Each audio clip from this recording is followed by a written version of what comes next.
преддверии цитрусового сезона прошло совещание рабочей группы в лице первого вице-премьера, министра сельского хозяйства Беслана Джопуа и вице-премьера, министра экономики Кристины Озган, а также руководителей всех служб, присутствующих на абхазо-российской границе. Главной темой совещания стало урегулирование порядка вывоза цитрусовых. По прогнозам, сезон ожидается одним из самых урожайных за послевоенное время, отметил Беслан Джопуа.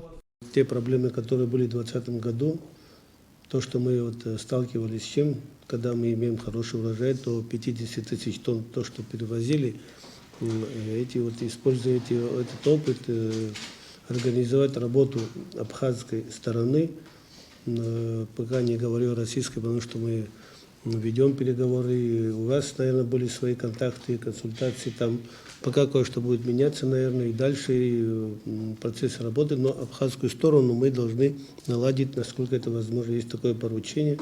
На совещании обсуждалась возможность разграничения грузового и легкового транспорта с целью разгрузки таможенного терминала. Параметры пропускной способности границы перечислил заместитель председателя СГБ Рустам Латипов. По суточному в обе стороны пропускная способность заложенная, это 28 тысяч лиц, 1500 транспортных средств, из них легкового транспорта 1250, грузового 150, автобусов 100. Что мы имеем по факту по 2020 году? В среднем пересекало 5700 единиц легкового автотранспорта, 143 автобуса, 583 грузового транспорта.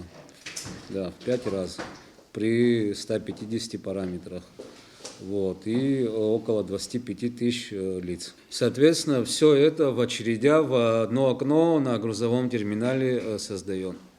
То есть и транспорт, и лица, и легковой, и грузовой, все в одно окно смешивается, на грузовом. Как увеличить пропускную способность на границе и максимально упростить ее пересечение при вывозе цитрусовых? На совещании звучали различные мнения и предложения. Единственное, если мы будем отсюда пропускать легковые машины, это, конечно, облегчает, но в то же время нам хочется, и вы видите, что пост ГАИ необходимость существует, хотя бы на 2 месяца, ноябрь-декабрь. Первый заместитель председателя таможенного комитета Аляс Лабахуа рассказал о результатах рабочей встречи с российскими коллегами, которая прошла 14 октября в Гагре. Были подняты ряд вопросов. Один из вопросов, который был снят с повестки дня, ориентировочно до 15 ноября на российской стороне организовывается дополнительная линия, которую они назвали нулевая линия. Там же все они пронумерованы, они ее назвали нулевой линией.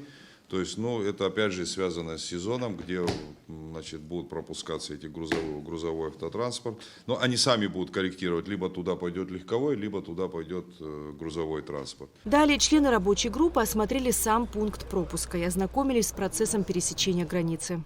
По мере освобождения пункт пропуска, пропускаемую способность смотрим, если позволяет, тогда, когда по терминалам машины собираются, те, которые оформились, выехали, мы их пропускаем. А если не позволяет, нам приходится их уже выстраивать как-то за пунктом пропуска. Вот там вместе стоят и легковые, и грузовые. И легковые, и грузовые. Потом, чтобы вы понимание имели тоже, когда заезжают большие грузы, кто-то стройматериал везет, кто-то еще что-то везет. Потом получается так, здесь въезд и выезд.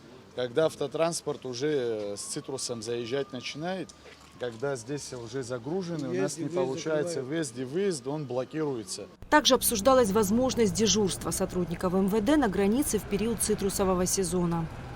Насколько это реально здесь? Здесь постоянно должен стоять кто-то и регулировать процесс. Сейчас не функционирует, а раньше, конечно... Они всегда регулировали здесь, когда большие очереди бывали. Потому что здесь разъезд, они загораживают все, и машины не проезжают.